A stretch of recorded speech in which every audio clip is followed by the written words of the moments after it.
Hi all welcome back. അപ്പോൾ ഇന്നത്തെ നമ്മുടെ ഒരു വെറൈറ്റി ആയിട്ടുള്ള ബിരിയാണി റെസിപ്പിയാണ് കേട്ടോ, മാക്രോണി ബിരിയാണി. നമ്മൾ മാക്രോണി കൊണ്ട് പല ടൈപ്പ് ഡിഷും ഉണ്ടാക്കാറുണ്ടല്ലേ. അപ്പോൾ ഇത് ശരിക്കും ഒന്ന് വെറൈറ്റി തന്നെയാണ് കേട്ടോ, ഒന്ന് ട്രൈ ചെയ്ത് നോക്കണേ. അപ്പോൾ നമുക്ക് പെട്ടെന്ന് തന്നെ വീഡിയോയിലേക്ക് പോകാമല്ലോ. വീഡിയോയിലേക്ക് പോകുന്നതിന് മുന്നേയായിട്ട് നിങ്ങൾക്ക് ചാനൽ ഇഷ്ടപ്പെടുന്നുണ്ട് എന്നുണ്ടെങ്കിൽ പ്ലീസ് സബ്സ്ക്രൈബ് ചെയ്ത് സപ്പോർട്ട് ചെയ്യണേ. അപ്പോൾ നമുക്ക് ആദ്യം തന്നെ ഈ ഒരു ബിരിയാണിയിലേക്കുള്ള മാക്രോണി വേവിച്ച് വെക്കാം. അപ്പോൾ ഇതാ ഞാൻ ഈ ഒരു പാനിലേക്ക് കുറച്ചധികം തന്നെ വെള്ളം വെക്കുക കേട്ടോ. അതിന് കറക്റ്റ് ഒരു അളവൊന്നുമില്ല, കുറച്ച് നിറയായിട്ട് വെക്കുക. അത് ചൂടായി വരുന്ന സമയത്ത് പാകത്തിനുള്ള ഉപ്പും ഒരു 1.5 ടേബിൾ സ്പൂൺ ഓയിലാണ് ഒഴിച്ചു കൊടുത്തിട്ട് നമുക്ക് മാക്രോണി വേവുന്ന സമയത്ത് പരസ്പരം ഒട്ടിപ്പിടിക്കാതിരിക്കാൻ വേണ്ടിയിട്ടാണ് കേട്ടോ. അപ്പോൾ ഇതാ നല്ലപോലെ തിളക്കുന്ന സമയത്ത് ഇതിലേക്കൊരു 400 ഗ്രാം അളവിൽ മാക്രോണി ഇട്ട് കൊടുക്കുന്നുണ്ട്. മാക്രോണി പല ഷേപ്പിലും കിട്ടാറുണ്ടല്ലോ, ചെറുതും വലുതും അങ്ങനെ പല ടൈപ്പും കിട്ടാറുണ്ട്. ഏത് നിങ്ങൾക്ക് ഇഷ്ടമുള്ള ഏതും എടുക്കുക കേട്ടോ. എൻ്റെ കയ്യിൽ ഇപ്പോൾ ഇതായിരുന്നു ഉള്ളത്. അങ്ങനെ ഇതാ നല്ലപോലെ ഇടക്കൊന്ന് ഇളക്കി കൊടുത്തിട്ട് നന്നായിട്ട് അറിയാമല്ലോ മാക്രോണി വേവിച്ചെടുക്കാൻ വേണ്ടി. ഇതുപോലെ നന്നായിട്ട് വീർത്ത് നല്ലപോലെ കളറൊക്കെ മാറി ഒന്ന് വെന്ത് വരും, അതുവരെ വേവിച്ചെടുക്കട്ടെ. അത്യാവശ്യം നന്നായിട്ട് തന്നെ വെന്തോട്ടെ, എങ്കിലും അത് കഴിക്കുന്ന സമയത്ത് ടേസ്റ്റ് ഉണ്ടാവില്ല. ചിലവർ വേവിക്കുമ്പോൾ അങ്ങനെ ഓവർ വേവിക്കാതെ എന്താ പറയുക വടി പോലെ നിൽക്കുന്ന രീതിക്ക് എടുക്കാന്ന് പറയില്ല. അങ്ങനെ എടുക്കുമ്പോൾ അത്രയ്ക്ക് കഴിക്കാൻ ടേസ്റ്റ് ഉണ്ടാവില്ല കേട്ടോ. മസാലയൊന്നും നന്നായിട്ട് പിടിച്ച് കിട്ടില്ല. അപ്പോൾ ഞാനിത് മൊത്തത്തിൽ നന്നായിട്ട് വേവിച്ചിട്ട് കാണിച്ചു തരാം.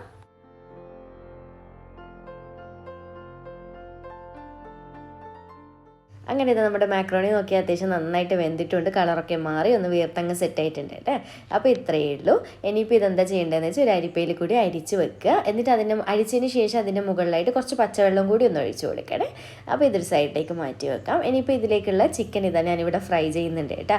അപ്പോൾ നോർമൽ ചിക്കൻ ഫ്രൈ തന്നെ, കുറച്ച് മഞ്ഞൾ, ഉപ്പ്, മുളക് പൊടി, കുറച്ച് ഗരം മസാല, കുറച്ച് ഇഞ്ചി വെളുത്തുള്ളി പേസ്റ്റ്, ഒരു 1/2 ടീസ്പൂൺ അങ്ങനെ മതി കേട്ടോ. അപ്പോൾ ഞാൻ 1 കിലോ ചിക്കനാണ് എടുത്തിട്ടുള്ള ഈ ഒരു 400 ഗ്രാം മാക്രോണിയിലേക്ക്. ചിക്കൻ്റെ അളവൊക്കെ നിങ്ങൾക്ക് ഇഷ്ടം പോലെ മാറ്റവും കൂട്ടുകയും കുറക്കുകയൊക്കെ ചെയ്യുക കേട്ടോ.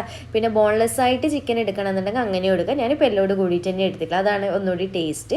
ഇതെന്താ നമ്മളിപ്പോൾ ചെയ്യുന്നതെന്ന് വെച്ചാൽ നോർമൽ നമ്മൾ ചിക്കൻ ബിരിയാണി വെക്കൂല ഫ്രൈ ചെയ്തിട്ട്, ആ ഒരു ടൈപ്പ് മസാലയാണ് ഉണ്ടാക്കുന്നത്. അപ്പോൾ ചിക്കൻ ഒന്ന് നന്നായിട്ട് ഫ്രൈ ചെയ്തെടുക്കുക, നന്നായിട്ട് അത്യാവശ്യം മൊരിഞ്ഞ് കിട്ടണം കേട്ടോ, എങ്കിലേ ടേസ്റ്റ് ഉണ്ടാവുള്ളൂ. പിന്നെ ചിക്കൻ ഫ്രൈ ചെയ്യാതെ നിങ്ങൾക്ക് എണ്ണ കുറവായിട്ട് വേണമെന്നുണ്ടെങ്കിൽ ഫ്രൈ ചെയ്യാതെ വേവിച്ചിട്ടും ചെയ്യുക കേട്ടോ. പക്ഷേ ഇത് അറിയാമല്ലോ, ഓരോരുത്തർക്കും ഓരോ ടേസ്റ്റാണ്. അപ്പോൾ ഇങ്ങനെ ചെയ്യുകയാണെങ്കിൽ ഇങ്ങനെ ചെയ്യാം. അപ്പോൾ ഇതാ ഇത്രയേ ഉള്ളൂ. നമ്മുടെ ചിക്കൻ കണ്ടില്ലേ, ഈ ഒരു രീതിക്ക് തന്നെ ഫ്രൈ ചെയ്തെടുക്കുക കേട്ടോ, തിരിച്ചും മറിച്ചൊക്കെ ഇട്ടിട്ട്. അപ്പോൾ ഇത് പിന്നെ എല്ലാവർക്കും അറിയുന്നില്ല, അതുകൊണ്ടാണ് ഞാൻ പെട്ടെന്ന് തന്നെ കാണിച്ചത്. അപ്പോൾ ഇത് മൊത്തത്തിൽ ഇതുപോലെ കോരി മാറ്റി വെക്കുക.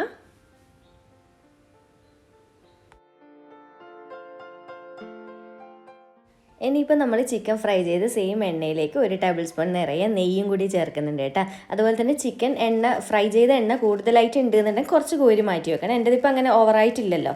ഇനിയിപ്പോൾ ഇതിലേക്കൊരു 4 മീഡിയം വലുപ്പമുള്ള സവാള ഇതുപോലെ കട്ട് ചെയ്തിട്ട് നമ്മൾ ബിരിയാണിക്ക് ഉള്ളി മസാല റെഡിയാക്കില്ല, അതേ സെയിം രീതി തന്നെയാണ് റെഡിയാക്കുന്നത്. അപ്പോൾ ഇത് ഉള്ളി ഇട്ട് കൊടുത്തതിന് ശേഷം ഒരൽപ്പം ഉപ്പ് ഇട്ട് കൊടുക്കുന്നുണ്ട് കേട്ടോ. ചിക്കനിൽ ഓൾറെഡി ഇട്ടത്, അപ്പോൾ പിന്നീട് നോക്കിയിട്ട് ഇടാം. എന്നിട്ട് നന്നായിട്ട് ഈ ഒരു നെയ്യിൽ തന്നെ മിക്സ് ആക്കിയിട്ട് നന്നായിട്ടൊന്ന് വഴറ്റിയെടുക്കുക കേട്ടോ. അത്യാവശ്യം നന്നായിട്ട് ഇതുപോലെ ഒന്ന് വഴറ്റിയെടുക്കുക കേട്ടോ. നല്ലപോലെ സോഫ്റ്റായി കിട്ടുന്ന പോലെ അടച്ച് വെച്ചിട്ട് തന്നെ വഴറ്റിയെടുക്കാൻ നോക്കുക. നമുക്കിത് മാക്രോണി എല്ലാം കൂടി റെഡിയായി കഴിക്കുന്ന സമയത്ത് ഈ ഉള്ളി കടിക്കാൻ പാടില്ല ഇതിൽ നിന്ന്. നമ്മൾ ബിരിയാണിക്കൊക്കെ വഴറ്റിയെടുക്കുന്ന പോലെ അത്രയും സോഫ്റ്റായിട്ട് തന്നെ വഴറ്റിയെടുക്കണേ. അങ്ങനെ ഇതാ നമ്മുടെ സവാള നന്നായിട്ട് സോഫ്റ്റായി വന്നിട്ടുണ്ട്. ഈ ഒരു ടൈമിൽ ഫ്ലെയിം കുറച്ച് വെച്ചിട്ട് ഇഞ്ചി, വെളുത്തുള്ളി, പച്ചമുളക് 3 കൂടി ചതച്ചതാണ് ചേർത്ത് കൊടുക്കുന്നത്. ഏകദേശം ഒരു 7 പച്ചമുളക് എടുത്തിട്ടുണ്ട്. അത് എരിവ് നോക്കിയിട്ട് എടുക്കട്ടെ, കാരണം വേറെ നമ്മൾ എരിവിന് പൊടിമുളകൊന്നും ചേർക്കുന്നില്ല. പിന്നെ നമുക്ക് ഒരു ബൾബ് വെളുത്തുള്ളി, ഒരു ചെറിയ ബൾബാണ് എടുത്തിട്ടുള്ളത്, ഏകദേശം ഒരു 6 അല്ലി വെളുത്തുള്ളി അങ്ങനെ വരുന്നത്.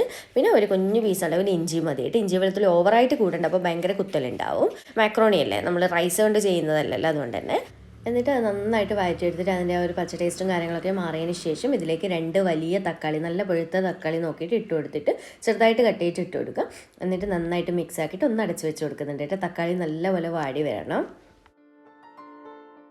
അങ്ങനെ ഇതാ നമ്മുടെ തക്കാളി അത്യാവശ്യം നന്നായിട്ട് വാടി അങ്ങ് സോഫ്റ്റായി വന്നിട്ടുണ്ട്. ഇനിയിപ്പോൾ ഇതിലേക്കുള്ള പൊടികൾ ചേർത്ത് കൊടുക്കാം. ആദ്യം തന്നെ 1/2 ടീസ്പൂൺ മഞ്ഞൾപ്പൊടിയും 1 ടീസ്പൂൺ കുരുമുളക് പൊടിയും അതുപോലെ തന്നെ 1.5 ടീസ്പൂൺ ഗരം മസാലപ്പൊടി ചേർക്കുന്നുണ്ട്.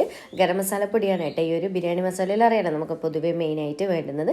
അതുകൊണ്ട് ഓരോ പൊടിക്കും ഓരോ ഫ്ലേവർ വ്യത്യാസങ്ങളുണ്ടാവും. അപ്പോൾ അതിനനുസരിച്ച് കൂട്ടുകയും കുറയ്ക്കുകയും വേണം കേട്ടോ. ആദ്യം 1 ടീസ്പൂൺ ചേർക്കാൻ വേണമെന്നുണ്ടെങ്കിൽ ചേർത്താൽ മതി. എന്നിട്ട് ഇതുപോലെ മിക്സ് ആക്കിയതിന് ശേഷം ഇതിലേക്ക് 1/3 കപ്പ് അളവിൽ തൈരും കൂടി ചേർക്കുന്നുണ്ട് കേട്ടോ. എന്നിട്ട് ഒന്നുകൂടി നന്നായിട്ട് മിക്സ് ആക്കുക. അതുപോലെ തന്നെ തൈര് ചേർത്തിട്ട് പുളിക്ക് ആവശ്യമായിട്ടുള്ള ചെറുനാരങ്ങ നീര് ചേർക്കണം. എന്നോട് ഇതിൽ കാണിക്കാൻ വിട്ടുപോയിട്ടുണ്ട്. അപ്പോൾ 1 ചെറുനാരങ്ങ നീരോളം ഞാൻ ചേർത്തിട്ടുണ്ട് കേട്ടോ. എന്നിട്ട് ഇതുപോലെ നന്നായിട്ട് അങ്ങ് മിക്സ് ആക്കുക. കാരണം ചില തൈര് ഓവർ പുളിയാണെങ്കിൽ ചിലപ്പോൾ ചെറുനാരങ്ങ നീരിൻ്റെ ആവശ്യം ഉണ്ടാവില്ല. അപ്പോൾ ഇങ്ങനെ മിക്സ് ആക്കിയതിന് ശേഷം നമ്മൾ നേരത്തെ ഫ്രൈ ആക്കി വെച്ചിട്ടുള്ള ചിക്കനില്ലേ, അത് മൊത്തത്തിലായിട്ട് ഇട്ട് കൊടുക്കുന്നുണ്ട്. എന്നിട്ട് ഇതിൻ്റെ മുകളിലായിട്ട് കുറച്ച് പുതിനയില ചേർത്ത് കൊടുക്കുക കേട്ടോ. ഒരുപാട് കൂടണ്ട, ഒന്ന് പ്രത്യേകം ശ്രദ്ധിക്കണം, പിന്നെ ഫ്ലേവർ ആകപ്പാടെ മാറിപ്പോവും. എന്നിട്ട് അതിൻ്റെ നേരെ ഡബിളായിട്ട് മല്ലിയില അത്യാവശ്യം ഇട്ട് കേട്ടോ, എന്നാലേ ടേസ്റ്റ് കൂടും. അറിയാലോ ബിരിയാണിക്ക് പൊതുവേ അതിൻ്റെ ഫ്ലേവർ ഉണ്ടാകുമ്പോൾ നല്ല ടേസ്റ്റാണ്. ഇനിയിപ്പോൾ ഇതിൻ്റെ മുകളിൽ എത്രത്തോളം ഉപ്പ് വേണോ ടോട്ടൽ ഇട്ട് കൊടുക്കുക കേട്ടോ. കാരണം ഇനി മാക്രോണി ഇട്ട് കഴിഞ്ഞാൽ നമുക്ക് പിന്നെ ഉപ്പ് ഇട്ട് കഴിഞ്ഞാൽ അവിടെ ഇവിടെയൊക്കെ പിടിച്ച പോലെ ആയിരിക്കും. അപ്പോൾ ഈ ഒരു ടൈമിൽ തന്നെ നോക്കിയിട്ട് ഇട്ട് കൊടുക്കുക. എന്നിട്ട് നന്നായിട്ടൊന്നങ്ങ് മിക്സാക്കി കൊടുക്കുക. ഇനിയിപ്പോൾ ഇതാ മാക്രോണി ഇതുപോലെ ഇട്ട് കൊടുക്കുക, നമ്മൾ വേവിച്ച് വെച്ചിട്ടില്ല. അപ്പോൾ കണ്ടില്ലേ, ഇടുമ്പോൾ തന്നെ ഒട്ടും പരസ്പരം ഒട്ടിപ്പിടിക്കുക അങ്ങനത്തെ പ്രശ്നമൊന്നുമില്ല. ഞാൻ പറഞ്ഞ പോലെ തന്നെ ചെയ്യാൻ നോക്കാം കേട്ടോ. ഇനി ഇതെല്ലാം കൂടി പതുക്കെ നന്നായിട്ട് അങ്ങ് മിക്സാക്കി കൊടുക്കുക. നമ്മുടെ ചിക്കൻ്റെ ആ ഒരു ഉള്ളി മസാലയൊക്കെ മക്കറോണിയിൽ നന്നായിട്ട് പിടിച്ച് കിട്ടണം കേട്ടോ. അപ്പോൾ അതുപോലെ കണ്ടിന്യൂസ് ആയിട്ട് ഇളക്കി മിക്സ് ചെയ്ത് കൊടുക്കുക. ഉപ്പ് കാര്യങ്ങളൊക്കെ ഒന്ന് ചെക്ക് ചെയ്യുക. പുളി കുറവായിട്ട് തോന്നുകയാണെങ്കിൽ ചെറുനാരങ്ങ നീര് ചേർത്ത് കൊടുക്കാൻ മറക്കണ്ട. പിന്നെ ലാസ്റ്റ് വേണമെന്നുണ്ടെങ്കിൽ മല്ലിയിൽ കുറച്ചുകൂടി ചേർക്കുക കേട്ടോ. എൻ്റെ ഇപ്പോൾ അത്യാവശ്യം മല്ലിയിലൊക്കെ ആദ്യമേ ചേർത്തതുകൊണ്ട് ഞാൻ ഇനി ചേർക്കുന്നില്ല. പിന്നെ സെർവ് ചെയ്യാൻ നേരത്തെ മുകളിൽ കുറച്ച് ഇട്ട് കൊടുത്താലും മതി. അപ്പോൾ ഇതാ നല്ല അടിപൊളിയായിട്ടുള്ള നമ്മുടെ മാക്രോണി ബിരിയാണി റെഡി ആയിട്ടുണ്ട്. ഇത്രയേ ഉള്ളൂ പരിപാടി, സിമ്പിളല്ലേ ചെയ്യാൻ. അപ്പോൾ നോർമൽ നമ്മൾ ബിരിയാണി ചിക്കൻ ബിരിയാണിയൊക്കെ വെക്കുന്ന മസാല തന്നെ, പക്ഷെ അത് റൈസിന് പകരം മാക്രോണിന്നേ ഉള്ളൂ. സൂപ്പർ ടേസ്റ്റ് തന്നെയാണ് കേട്ടോ. എപ്പോഴും ഒരു ചേഞ്ചൊക്കെ വേണ്ട, നമ്മളെപ്പോഴും ഒരേ ടൈപ്പ് മാക്രോണിയൊക്കെ ഉണ്ടാക്കുമ്പോൾ. അപ്പോൾ ഇങ്ങനെ മിക്സ് ആക്കിയതിന് ശേഷം നന്നായിട്ട് അടച്ച് വെച്ച് കൊടുക്കുക കേട്ടോ. എന്നിട്ട് നമ്മൾ ദം ചെയ്യുന്ന പോലെ ഒരു 10 മിനിറ്റൊക്കെ ഒന്ന് അങ്ങനെ ഫ്ലെയിം കുറച്ച് അവിടെ വെക്കുക. അതിന് ശേഷം മാത്രം സെർവ് ചെയ്താൽ മതി. എങ്കിലേ ആ ഒരു മാക്രോണിയിലും കൂടി ചിക്കൻ്റെ ആ ഒരു മസാല പിടിച്ച് കിട്ടുള്ളൂ കേട്ടോ. എന്നിട്ട് മാത്രമാണ് സെർവ് ചെയ്യുക. ഒരു 1/4 മണിക്കൂറൊക്കെ കഴിഞ്ഞിട്ട് സെർവ് ചെയ്താൽ മതി. കാരണം അങ്ങനെ ആക്കി വെക്കുമ്പോൾ അതിനനുസരിച്ച് ടേസ്റ്റ് കൂടും. അപ്പോൾ ഇത്രയേ ഉള്ളൂ, നമ്മുടെ മാക്രോണി ബിരിയാണി റെഡി ആയിട്ടുണ്ട്. അപ്പോൾ ഞാൻ ഫ്ലെയിം ഓഫ് ചെയ്ത് കൊടുക്കുകയാണേ. അപ്പോൾ ഇത്രയുള്ള നമ്മുടെ മാക്രോണി ബിരിയാണി സെർവ് ചെയ്യാണ്. കാണാൻ നല്ല മൊഞ്ചില്ല, കഴിക്കാൻ സൂപ്പർ ടേസ്റ്റാണ് കേട്ടോ. പെട്ടെന്ന് തന്നെ റെഡിയാക്കാം, വലിയ മെനക്കേടുള്ള പണിയൊന്നും ഇല്ലല്ലോ. കുട്ടികൾക്ക് ടിഫിനിലൊക്കെ കൊടുക്കാൻ പറ്റിയിട്ടുള്ള ഐറ്റം തന്നെയാണ്. പാർട്ടികളിൽ സ്റ്റാർ ആവാം. അപ്പോൾ എന്തായാലും ഒരു തവണ ഒന്ന് ട്രൈ ആക്കി നോക്കി. പിന്നെ ചിക്കൻ ഫ്രൈ ചെയ്യുന്ന സമയത്ത് ഞാൻ ലെഗ് പീസ് അതിലേക്ക് ഇട്ടിട്ടില്ലായിരുന്നു, എനിക്ക് ഫോട്ടോ എടുക്കാൻ വേണ്ടിയിട്ട് മുകളിൽ വെക്കാൻ വേണ്ടിയിട്ട്. അപ്പോൾ അതാണ് വെച്ച് കൊടുത്തിട്ടുള്ളത്. അപ്പോൾ എന്തായാലും ഒരു തവണ ഇങ്ങനെ ട്രൈ ചെയ്തിട്ട് ഫീഡ്ബാക്ക് അറിയിക്കുക. വീഡിയോ ഇഷ്ടമായിട്ടുണ്ട് എന്നുണ്ടെങ്കിൽ ലൈക്ക് ചെയ്യാനും ചാനൽ സബ്സ്ക്രൈബ് ചെയ്യാൻ മാക്സിമം ഷെയർ ചെയ്ത് കൊടുക്കാനും മറക്കല്ലേ. അപ്പോൾ വീണ്ടും ഒരു അടിപൊളി വീഡിയോ ആയിട്ട് കാണാം. താങ്ക്